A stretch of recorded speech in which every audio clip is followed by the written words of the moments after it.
All right, welcome back to another episode of Realty Resilience. Really excited about this episode today. It's our last one of 2025, and we're doing something a little different today. Bringing the gang back in the studio, and we got Jim and Kat here. Welcome, guys, gals. Thanks for having us. Thank you. Yeah. Yeah, so our goal today is to dive into basically our overview of 2025, what we saw, what worked, what didn't work, and kind of hit some highlights there, and then jump into what we see happening for next year, 2026. Yeah. And before we jump into that, obviously this is the conclusion of our first year of Realty Resilience. So as Happened fast. Yes. As the host, what were some of your favorite moments or biggest takeaways? Let's see. So I'm really excited that we got 26 episodes in this year. Yeah. Nice. Yeah.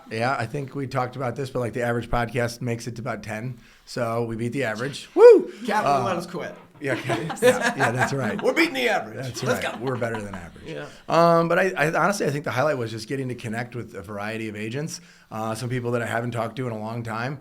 This was a great reason to be able to reach out and connect with them. And honestly, every single episode that I got to interview people, I had at least a page of notes, so that's probably what I love most about the podcast is that I really want to help other people learn, but I'm learning at the exact same time and getting to hear what they're doing, what's working, what's not working. And honestly, I cut it off at like 35 to 45 minutes, but we could probably go an hour and a half on a lot of these because I just keep diving in and asking more questions. How'd you get your guest? How'd you pick them? Really just relationships, and then we've also been getting referrals from the guests that we had on, and then asking them, hey, who do you recommend we should interview next? And that's helped kind of build out the list. And then we also look at what are topics that we want to talk about and who do we believe may be able to cover that. Like we just had Chris from our team on diving into investing since it's the end of the year and maybe trying to snag some investment properties before the end of the year for like tax purposes. Oh yeah. That kind of stuff. So yeah. So maybe something a little more strategic like that, or like obviously this episode really just wrapping up the year with you guys and how we've done as a team and what we see. So trying to be purposeful in that, and then also I think the interviews and what people are doing and how they're doing it is great because it can show agents out there that there's plenty of ways to be able to be successful and to build a business, and you just got to figure out your path and go, and that's the goal. Ideal guest for next year? Who are we getting on? Who would be the showstopper? Right? Showstopper. Yeah, put it out there. They're listening. They are. Well, we should get one of our founders from Place on. Maybe we could get Ben Kenny or Chris Suarez to come on and interview with us. I don't know. Put it out there, right? I'll make a couple calls to see what I can do. Yeah, you might know people. Maybe Brian Gubernick. Yeah. No, I think one of those guys would be phenomenal, right? I mean, they're high level doing some really cool things. It'd be great to be able to have them on here. Right. Yeah. That's the first name that came to mind. So how about you guys? Who should we get on the podcast? Man. I selfishly would love to see a higher producer, like a high producing DOS, like director of sales role, and like just pester him with questions or her, whoever it is. Do you know who that person is yet, or you're on the hunt? No. Raise your hand. Raise your hand. Let's talk. So if you're a high producing, I want to learn everything. Well, let me clarify. So for anyone who's listening, if they know a high producing director of sales running, on a team, what's high producing to you, Jim? Is that based on units, volume? No, I mean units would be great, and then also having let's just say 7+ agents, 6+ agents. That they're overseeing 6, 7 where's agents. Their leverage point? And then they're also closing. Yeah, and if they're also doing rehabs, that would be great too. Okay. But that's I'm very selfish in this conversation. Yeah. But yeah, anything we're putting it out there. Right? Yeah, units wise is I don't know, 40 or more. Okay, so they're closing 40 or more. They're overseeing a team of 6 or 7 sales agents or more. And then, as an added bonus, maybe they're also investing in real estate. Maybe. Okay. I would love to have a conversation. If you're out there, please reach out. We want to interview you. Kat, what about you? I think the same holds true for the operations side. Having a few, I would love to next year have a few high-level directors of operations that are, blazing the trail on the ops side. There's so much that can be always optimized or systematized, organized, all the things in the ops world, especially with AI and everything and who's harnessing the power of AI at a really high level. I think we'll talk a little bit about AI today, actually. Yeah. But do you have anybody in mind that when you I say have a that, few, who but you I'd describe? love Well, you got to to put throw them it out out there. there. Throw it Or out tag there. them in this Come on. episode. And, Yeah. you know, Hashtag watch this. You know? yeah, we want you. Yep. No, that would be good. And again, there's so many of them out there that are awesome and the backbone behind their real estate teams. So I think that's an area we haven't gone super deep on No, so far. you should host those episodes. I think it in would be the great. podcast. So, yep. Be very organized. Yes. Be very different from yours. That's right. You know? Stay Little on bit track. more on track, not Yeah. off the cuff stuff. Yep. You know? Yep. That's what I'm here for. All right. Speaking of so- on track, all right. Yeah. She's looking at Speaking the of clock. on track. What? Now, in 2025, obviously, it's been an interesting year in real estate, though I think you could say that just about any year. But this year, we saw some modest growth, but not the chaos that we've seen in maybe a few years ago. So what have you guys seen from a local level and boots on the ground production?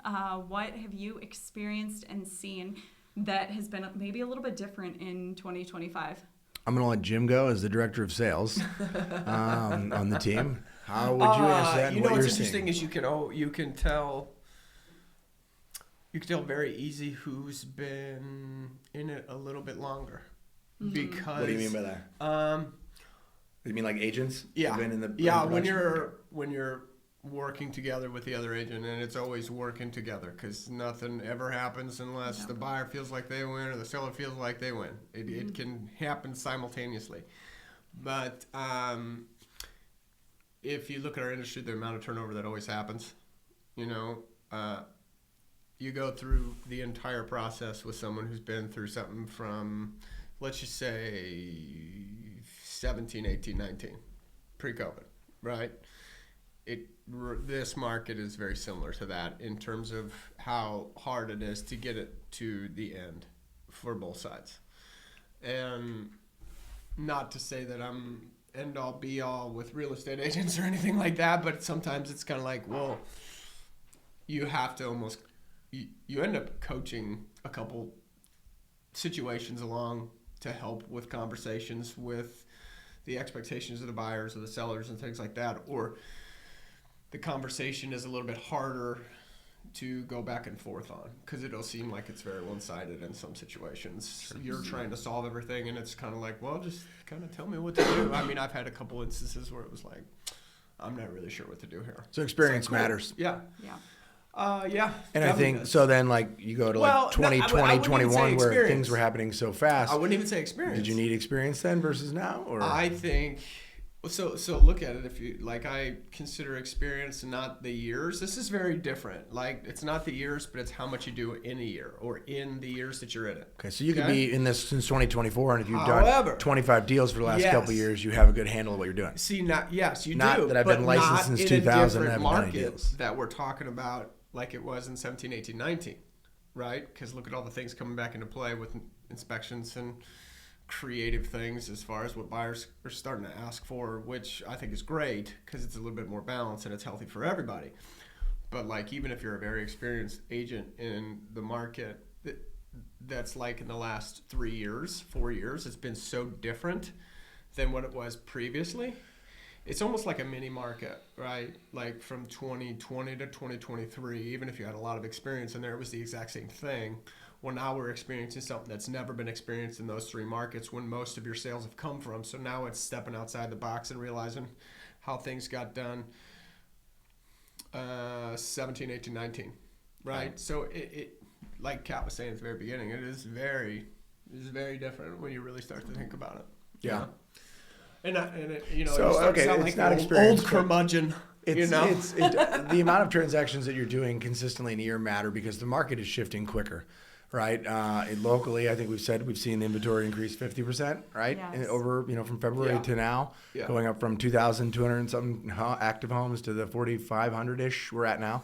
Yeah. And so if you're doing a deal once in March and then your next one is in October, right, and that's all you've done, but you've been licensed for 20 years, you don't necessarily know what's happening in the market as well. Versus if you've done a deal every single month along this timeline, you understand like what's happening, the ebbs and flows. Hey, I can actually not have to go in and get rid of all the inspections and financing and all that to get it. Like it's not that competitive at this moment. So just coming in and going more traditional. Yeah. That's where you're clarifying. Well, I think too, the other thing is like the conversations you can actually have the more you have that conversation with the other agent, and just asking better questions or asking the right questions to, figure out how it is that you can get the information that you need by not asking those direct questions. It does come into play, just experience and have done that for that many years. Yeah. Because usually you didn't have those chances of conversation in the last 3 years. They didn't need to. It was happening so fast. How many offers do you have? When do you want to close? And how many contingencies do I have to get rid of? And how many Cardinal tickets do I need to put in? Yeah. And how many kids do I need to donate? You know what I mean? Or whatever it is. Their name after your sellers. Yeah. However, the buyers, whatever it is. So. Yeah. No, well, I would say on the seller side, that's one of the biggest things we've seen on our team is listings tending to sit longer this year, changing what we're doing and the information that we're providing to sellers as their home is on the market for a week, a month, and that's not something that we were doing a whole lot of in the few years prior. So I think that rising level of inventory directly impacts that seller expectation and the value that we can be bringing and continuing to study the market, advise on pricing strategies and all of that throughout the way.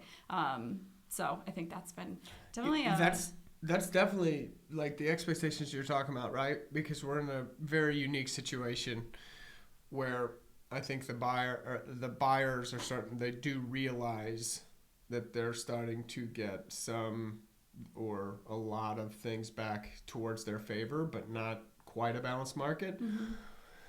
But the sellers haven't realized that they've lost a lot of leverage compared to what it used to be. And we're so close to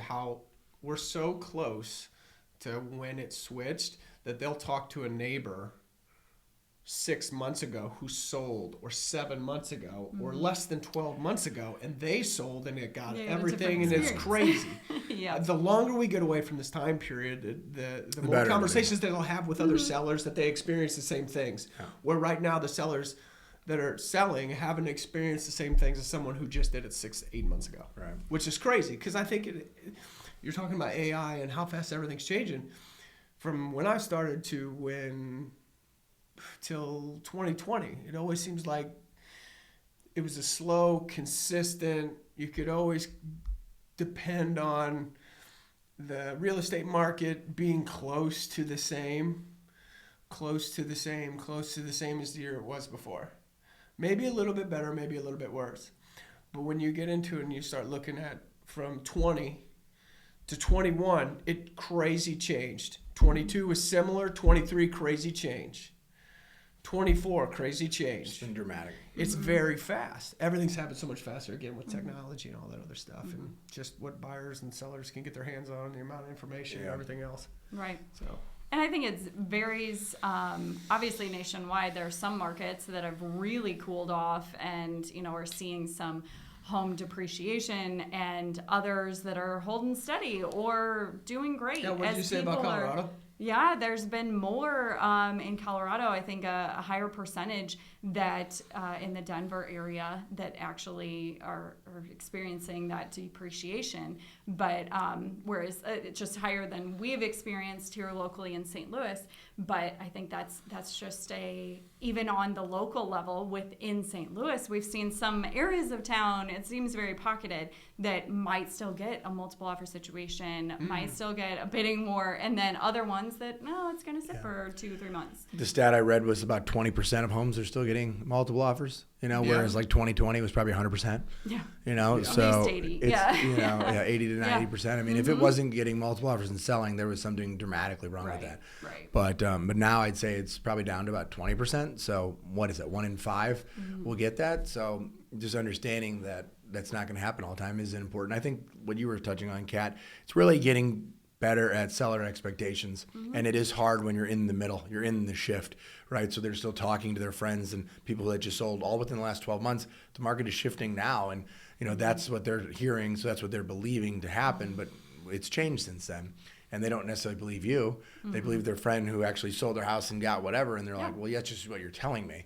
You know, you're just trying to sell me or whatever. They got the result that You just want to make it easier for yourself. Yeah, It's like, yeah. right. You know, it's like, no, not I really. mean, So- and that goes back to what you said, which was when you do enough deals, like I know what's happening because our team has done 175 transactions or whatever it is, right? So we're a part of all of those. You know how things are going. You can predict and pivot faster versus if you've only done 1 or 2 or 3 or whatever. Well, it's not even the deals you make. It's how many you're actually a part of, you know, especially in those pockets that do get the multiple offers the first weekend.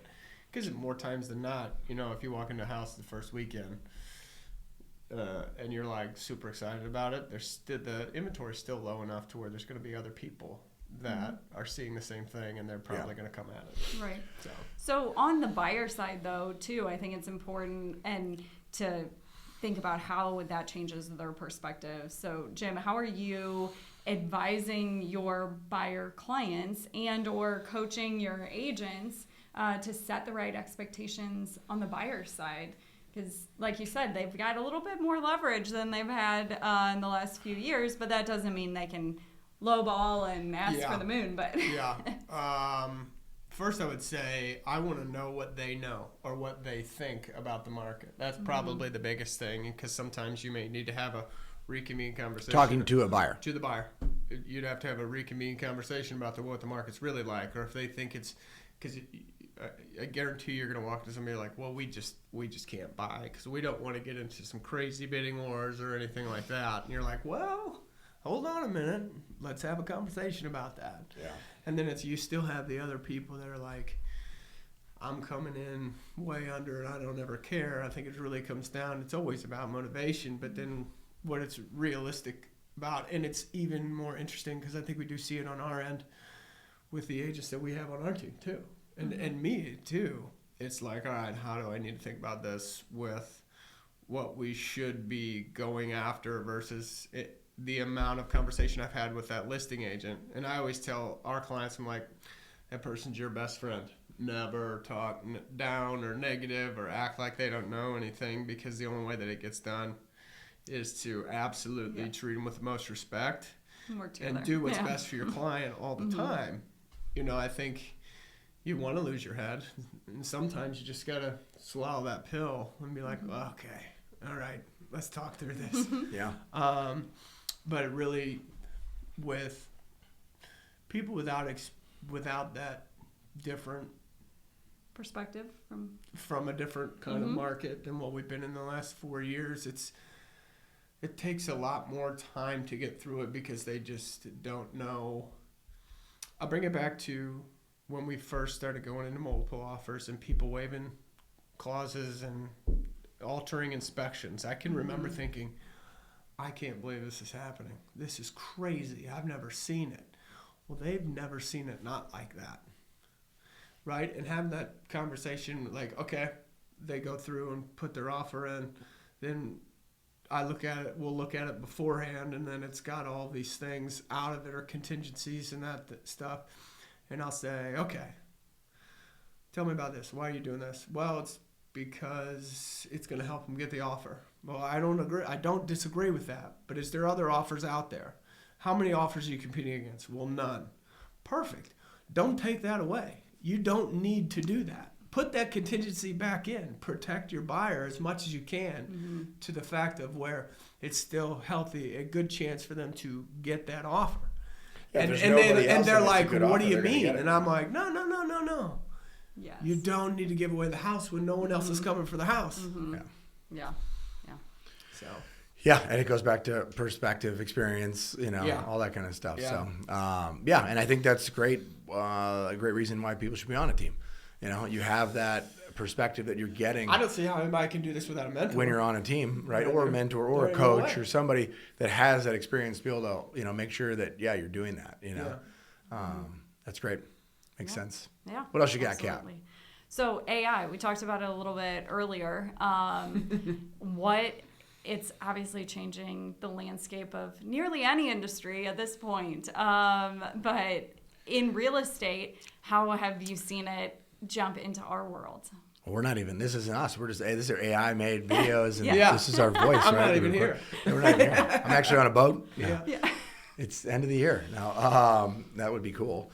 Yeah, I don't know. I haven't gotten into AI as much as you might have. I know you're a lot more techie than I am. I think, I scratched the surface on some Chat GPT and using Gabby inside of Brevity and that kind of stuff. I think the biggest thing I keep reminding myself, and I feel like you and I were just talking about this, is that while AI is happening and it's growing and it's becoming very popular and important to utilize, I think it's making the traditional old school things that we do as agents that much more important, right? And not losing sight of that. So yes, utilize technology. Yes, it'll make life easier, more efficient, systematic. You can get information faster, which by the way is a whole other conversation we can have here in a sec. But what I'm getting at is that I think that is also what makes the touch point to your clients that much more important, right?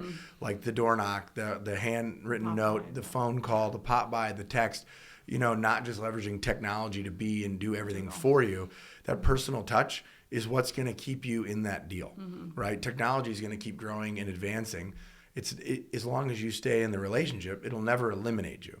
I think that's what ultimately Zillow and all the big guys want, is to eliminate us. But if we have the relationship, they can't eliminate us, right? Yeah. So I think that's, to me as an agent, yes, AI is coming and it's important and it's already here, but I do think that means that's why we have to be in front of our people that much more, right? Because they have so much more information, right? So they can get on Chat GPT and find out everything we're talking about today. They don't even listen to the podcast. They can just go say, tell me about what happened in the market in Fact check 2025. those guys. Boom. And they can do it all, right? And they can find out anything they want to know within seconds.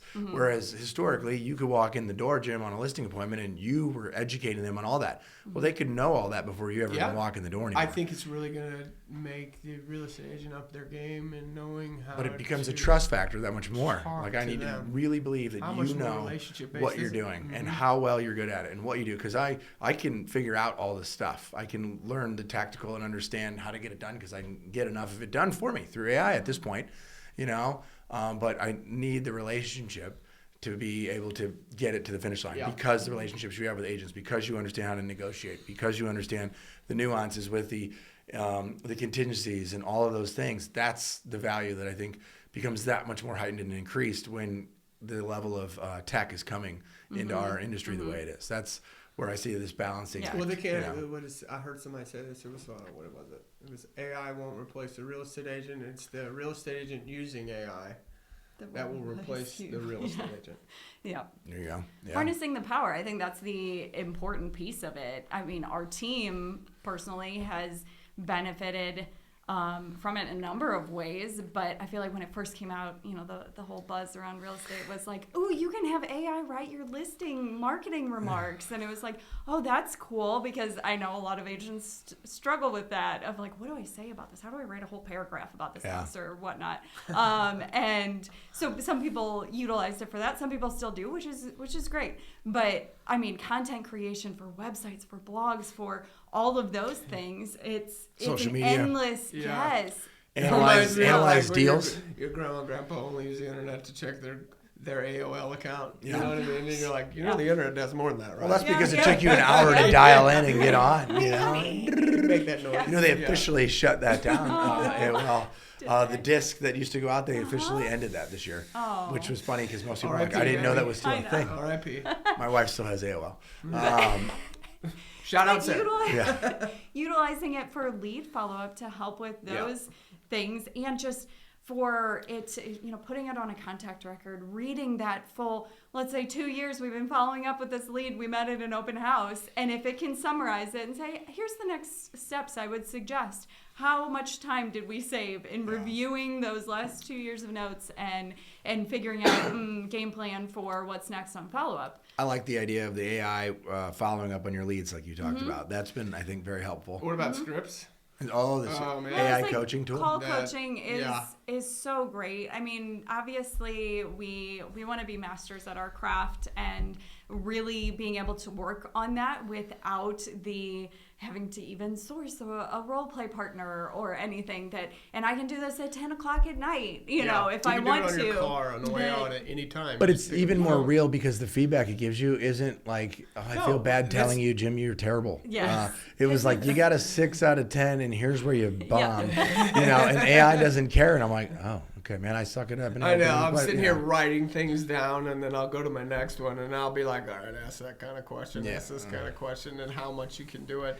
It's better than actually role playing with It a real is. person. It's The weird other, to say the that. other thing, like what you were saying earlier, is if it's all going to be about the relationships, that's what those questions are doing, is making it better for you to have a better relationship and strike rapport faster. Yeah. Ask better questions. You know, because of That's what that it's feedback that I've seen that they've been giving me, and saying, all right, yeah, I can understand how that's going to have a better, that'll help with rapport, and Yes. really trying For to those of figure you it who out. don't know, Because we I'll have go straight into like sales and Oh, close, yeah. and I'm a guy that I love people, but Yeah. I'm in that mind frame where I'm like, I got to get stuff done. Yep. You know yep. what I mean? The D Oh, yeah, in you just comes cut to the out. chase. And you wanna Yeah. Yeah. to the Yeah. chase.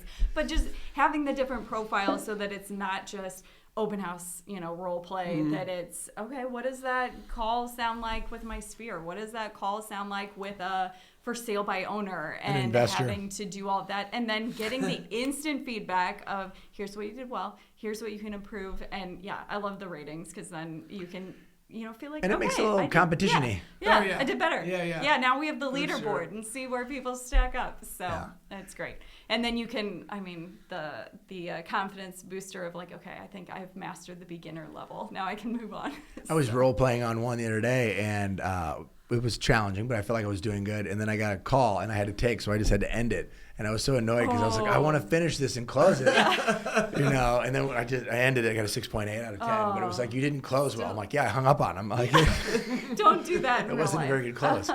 Yeah. But that coaching AI tool is awesome. I don't know, what else you're seeing or how else we're utilizing it that I'm not thinking about. I'm just more thinking about how to make sure that we don't just lose ourselves in AI and stay realistic. I was actually at a conference a week ago, and a guy was talking about how you can record your voice and they'll even do a video of you. And this guy, the actual guy, was at a conference in Orlando, while at home they had those things put together, his voice and him, and they were dropping content on social media of him talking about whatever it was, but it wasn't even him there doing it. I'm like, how does it even moved work? beyond the green screen. Like, that's This is- insane yeah. to me. My Like, friends that's- would be like, man, he's so well spoken. He must be in class or something. He's really changed. Yeah. Businessman James. It's like everywhere, and he sounds so much smarter. Man, that guy really fooled me. But that kind of stuff is like next level that I'm like, I don't even know if I could wrap my head around that. Yeah. You know? There's so many ways that I'm sure as we get further along, there'll just be more and more tools, more and more ways to harness that. I think the important takeaway for the agent is that, yeah, it used to be that our value was in the data that we could provide because we had the MLS, because we had, the tax records and everything. The data's out there. Yeah, the data's available everywhere. Anybody can jump on ChatGPT and And it's find good. out. Yes, I think it's yeah. good. I think it's It so is. good because that's where the real separation begins with agents. Yeah. Because it's not just, I'm the only one that can see these comparables, Mr. or Mrs. Seller or buyer or anything like that. I mean, it's so open and out there. Yeah, so Like, then... well, let's really start to talk about it, and that's where you'll see the difference between people. That's also, I think, the level of the why role playing is that much more important, and knowing what to handle the scripts and all that, and being able to be really good at that. Because I think it can be more competitive in that appointment for a listing, especially on the listing side with the seller. Like, what is your real value? If you can't answer that quickly and understand that and articulate it well, I think it's going to be harder, more competitive. Did you see my video? You know, yesterday? the one of you on the car. Yeah, that was that was hard at value. work. Yeah, that was that's cute. the value. Yeah, That's absolutely. Working 24/7. Yeah. But it's just knowing how to interpret that, how to create a marketing plan that speaks to that data. So, our value in essence changes a bit, and that's where the skill and experience really comes in. So, yeah. Other than that, what are you guys thinking about rates and inventory growth and all of those things? Like, what should people be paying attention to as they look at, maybe they have real estate plans 10-year treasury. for next year? Watch the 10-year treasury. Watch the 10-year treasury. Why should they watch the 10-year treasury? That's what's going to reflect the rates bigger than anything. Me personally, I do a lot with lines of credit, so I'm jumping backwards and doing flips when they're like rate cut, and I'm like, yes, and it doesn't necessarily affect. That is tied to that. Oh yeah, that's tied to the rate cut, Fed but rate not cut. to the mortgage but rate. not to the mortgage Right. rate, and that's Yeah. more along the lines of the 10-year Treasury. When it goes up, it's up or down. That's what. So are you asking like what we saw for 2025 or what we're thinking for 2026 in that question? Or Kat? really, what are the things that I should be paying attention to? What are the metrics that we're watching? Well, I would say, I mean, housing prices are still going up, not at the level they were, but overall they're Not in still all markets, but in climbing, most. right? Yeah. There's dropping in some Yeah. or maybe leveling out, but I think we're still, even here in St. Louis, we've still seen it increase some. I know our team's average sales price is up significantly, you know, and I think overall it's still climbing a little bit, right? It's not going at the pace it was in 2020 and 2021 and 2 and 3, whatever. We're getting $200,000 of equity. I still think you're like- getting some of that. And so my point is that like we're not seeing prices dramatically drop right now. Maybe it'll balance or slow down or come down a little bit. But I think it is what it is at this point, where the prices are. So holding out for them to come down, I think you're losing money by doing that. Holding out for the rates to get back into 3 or 4s, I think you're losing money by doing that. I think at this point it's like, hey, the prices are where they are. I don't see them coming from 400 to 200, you know, anything crazy. I don't see the rates going from 6 to 3, you know, any of that. So it's like, if you have to buy, if you have to sell, don't, you know, figure out how to get it done and let's go. I don't think that there's much you should be waiting for it to happen in order for it to be worth your time. I think it's hiring a good agent to help you navigate through it and making sure you're getting a good buyer, you're selling it right, and all of those kind of things. And hey, when the rates come down, I know they're predicting that they'll probably come down a little bit and maybe stay in that mid 5 to low 6 range. And if you're higher than that, then refi, you know, but don't bank on that, you know, and maybe you get into your house and then the values do come down a little bit. But as long as you're in your house for, you know, what, 7 to 10 years, The you average never is- lose, right? Based on what Gary Keller's always said to us at all the conferences. I mean, if you always look at that, I mean, it always works out. So, you know, I don't know. I feel like that didn't really answer the question, but at the same time, it's like, it's just traditional real estate. If you're going to buy a house, buy it, plan on it for what Traditional your real estate, needs that's are, key. and plan on living there for a while. But don't buy the house and then expect to call me in next year and say, hey, cool, I bought this house for 200 grand. You just sell it for 400. Yeah.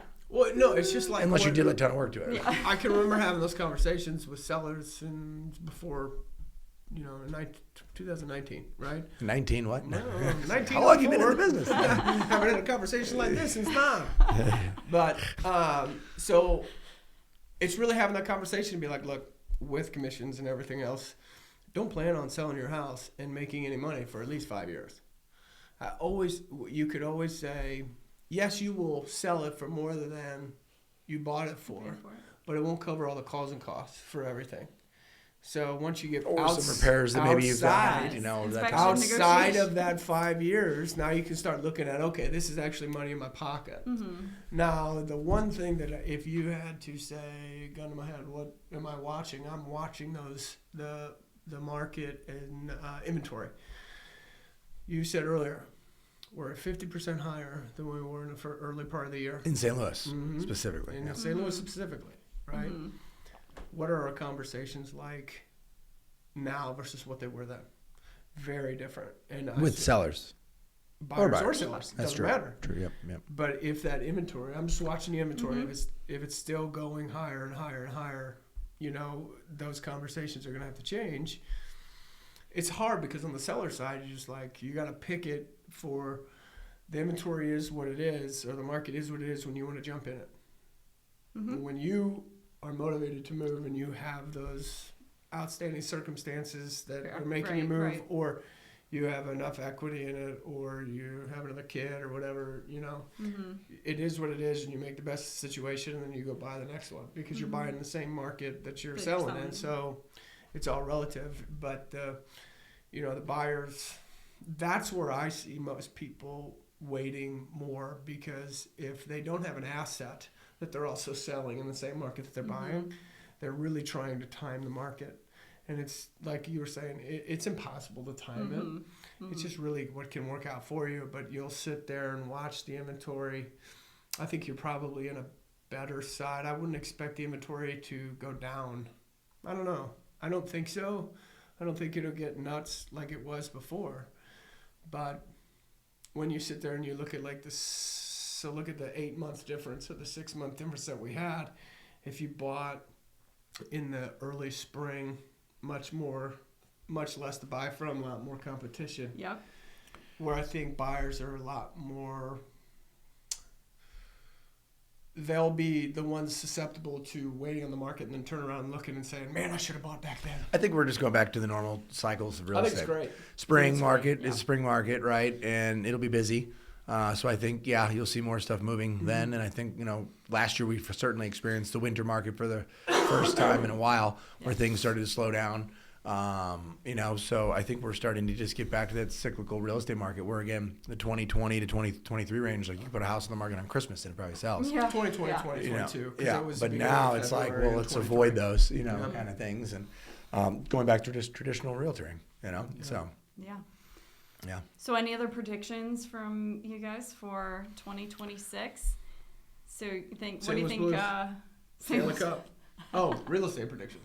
That's a bold prediction. I know, that was pretty bold. I don't Right. even know. Cardinals. What's their chance? So you're predicting that they're going to win a game, is what you're saying. In 2026. In at all, yeah.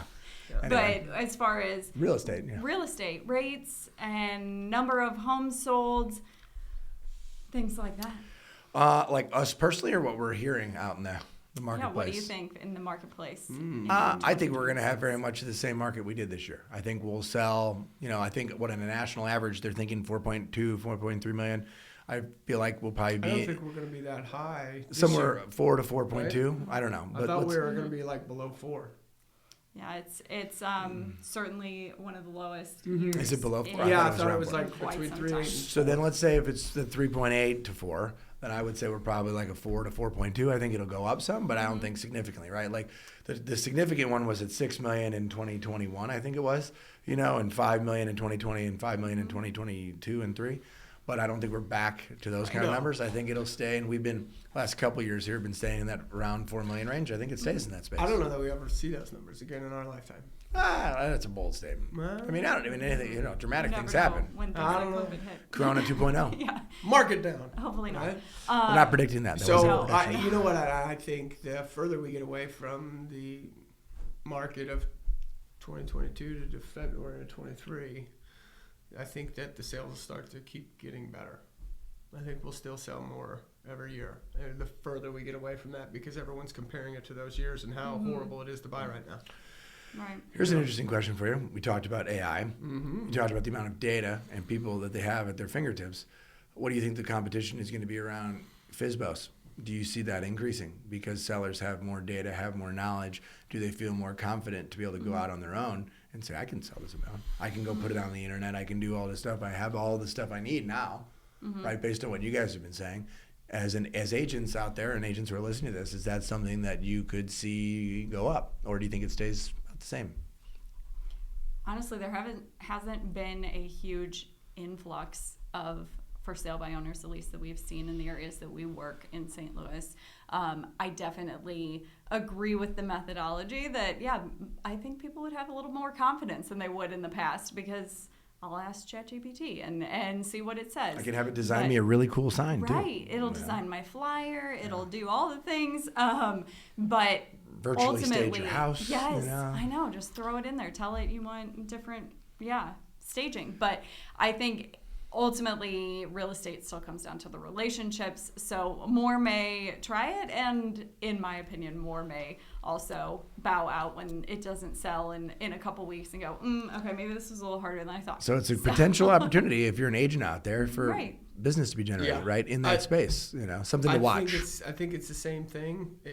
I don't think sellers, for sale by owners, realize it's another second full-time job. Yes, and yes, they do have all of the things that they need to do it. They just don't have the time to do it. Yeah. And then to move confidently in the speed that it takes to move confidently with the time frames and to 100% be protected in the biggest financial decision majority of people are going to make.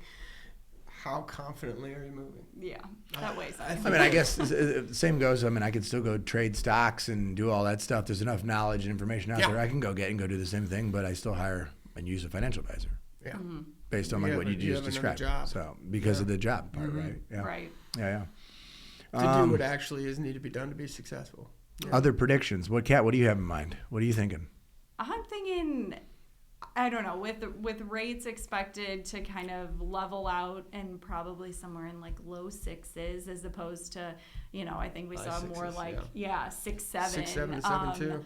6.7% is the average rate, but yeah, with that was then for Will. people and just the longer we're in that higher rate environment, the more people tend to not be concerned about it. It's only a high rate environment because of what we experienced 20 years ago. I mean, historically, it is not a high rate environment. I think my first one in 2002 was like 8 7/8. Mine, I bought one in 2004 in an investment property, and we were 8 1/4.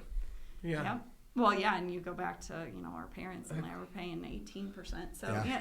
Let me get my cane out. I wrote it down. Yeah, and then I had one in 2006, and it was 6.375. I mean, that's basically where we're at now. Yeah. So it's just kind of 20 years later. normalized alongside the real estate, industry and maybe inventory levels normalizing a little bit more. I think that's something that we just won't hear it as an objection as much of people going, well, I want to see if the rates come back down some. They've been at this relative level for quite some time. So I think that could boost consumer confidence. Obviously, there's a lot of political and economic factors that play into it, but if we do see some stability, I could see it being, like Jim was saying, ticking up a little bit. Nothing dramatic. Speaking of political, what are your thoughts on another popular conversation that's come up in the 50-year mortgage as a prediction for next year?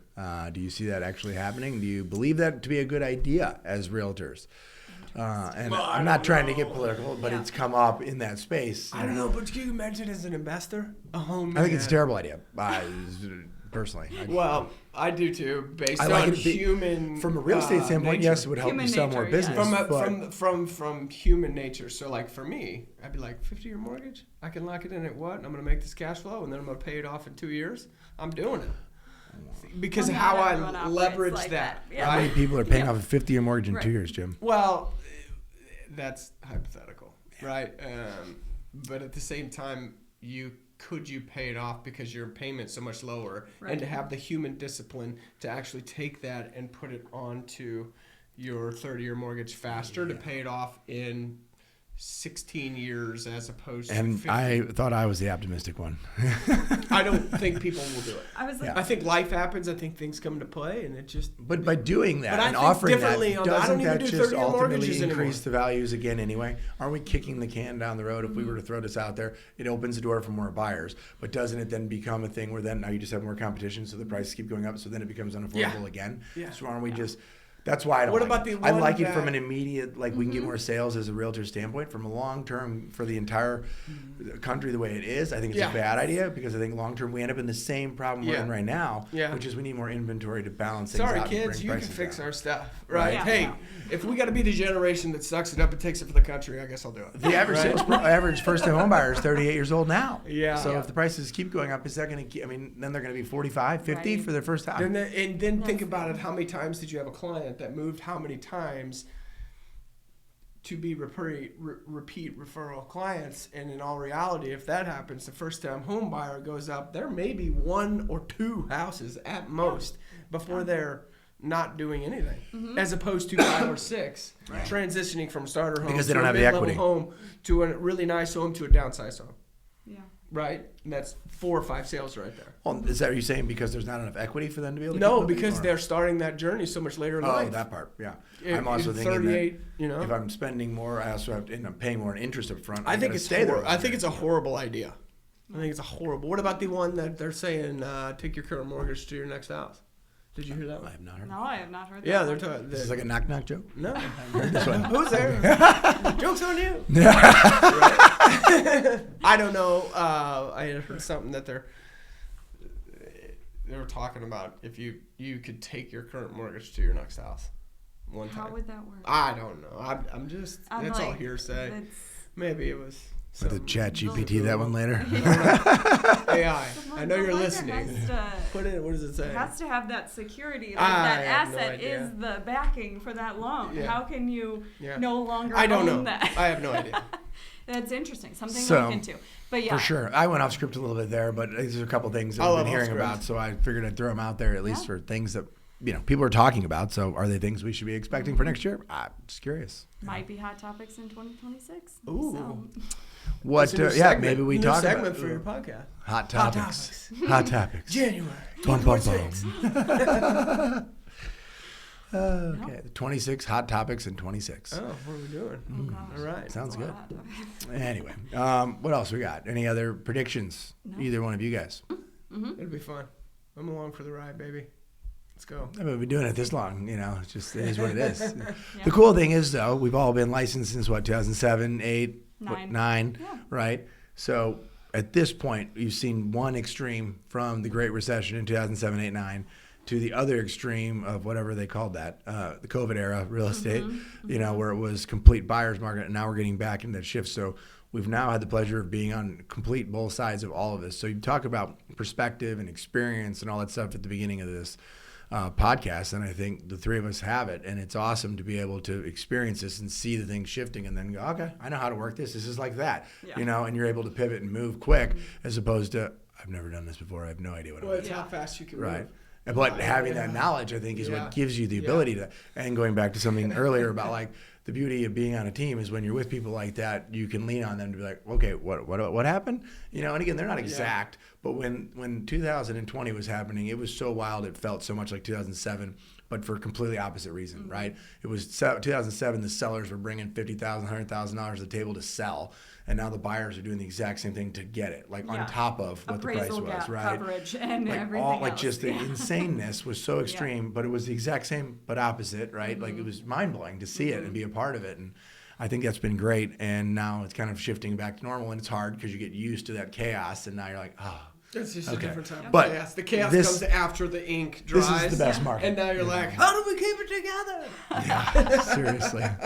But at the end of the day, like this kind of market is what's best, right? It's more It is. consistent. It's more balanced. Buyers can get what they want. Sellers can get what they want. It's not as chaotic. It becomes a little more affordable. I just more love normalized. it. I mean, like we said earlier, that a lot for most people, this is their biggest financial investment. And when you're in either of those extremes, that's not an ideal case for the client. And so having time to actually, like, not 15 minutes to walk through the house, decide if we want to write an offer, and we got to be $50,000 over. Like, you're making rash decisions. No inspections. That a lot of people then came to regret that rash decision that their hand was forced. So this just slows it down a little bit. Yes, it does make it harder on us as real estate agents in some cases, because there's a lot more inspection negotiations and hoops to jump through.